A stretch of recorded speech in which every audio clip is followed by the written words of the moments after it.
हत्या की है तो आपको ये सजा मिलना ही है, क्योंकि किसी ने किसको जीवन नहीं दिया है तो उसको अधिकार नहीं है कि वो उससे वापस जीवन ले सके। शायद उन सबके माँ बाप ने उनके संस्कार में कमी की है और उनकी शिक्षा में कमी की है, संस्कार में कमी की है, इसलिए कोई ऐसा कर सकता है। क्योंकि जो एजुकेटेड होता है या फिर जो संस्कारी होता है वो कभी ऐसे काम नहीं कर सकता। बच्चों को एकदम से कंफर्ट जोन में जो पेरेंट्स रखते हैं, कंफर्ट जोन में एकदम से नहीं रखना चाहिए। क्या लग रहा है इस केस के बारे में, जो सोनम पकड़ी गई, आप कह रहे हो आपके घर के पास से पकड़ी गई, कैसे देख रहे हो, क्या जानते हो, कुछ भी बोलना चाहोगे? इतना तो जानते हैं कि जैसे वो सब हनीमून पे गए थे, हाँ। ठीक है ना, हाँ। तो जैसे सोनम ने हत्या किया, अब इतना अच्छे से नहीं पता पर इतना पता है कि उसने हत्या किया। हाँ। तो ये है कि इससे हम सबको साफ पता चल रहा है कि जो शिलोंग वगैरह है वहाँ की सरकार उतनी अच्छी नहीं है, वहाँ पे सरकारों का डर नहीं है।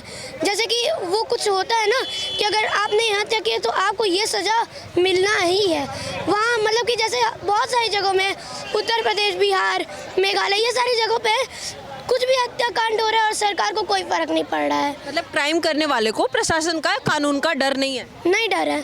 तो ये एक सरकार की भी यहाँ पे एक गलती है कि सरकार को जैसे एक टाइप का अपना डर बनाना चाहिए कि सरकार को ये डर बनाना चाहिए, आपने हत्या किया अब आपको फांसी मिलना ही है। जिस तरीके से सबके मन में एक डर रहेगा, अगर मैंने ये कुछ कांड किया तो वो हम सबको सज़ा मिलेगी, ये डर अगर सरकार बना ले तो भारत सुधर सकता है। क्या पनिशमेंट क्या होना चाहिए ऐसे केसेस में?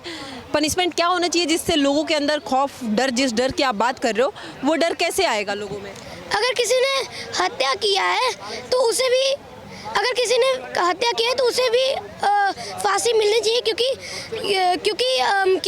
किसी ने किसको जीवन नहीं दिया है तो उसको अधिकार नहीं है कि वो उससे वापस जीवन ले सके।